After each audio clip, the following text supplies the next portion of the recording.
You ask Tiger to solve. This deals with linear equations with one unknown. The final result is y equals -7. Let's solve it step by step. Group all constants on the right side of the equation. Add 15 to both sides.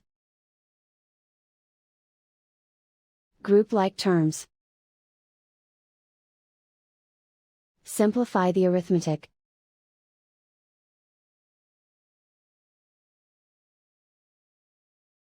Isolate the y. Divide both sides by -5. Cancel out the negatives. Simplify the fraction.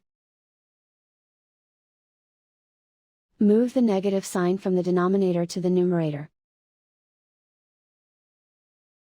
Find the greatest common factor of the numerator and denominator. Factor out and cancel the greatest common factor.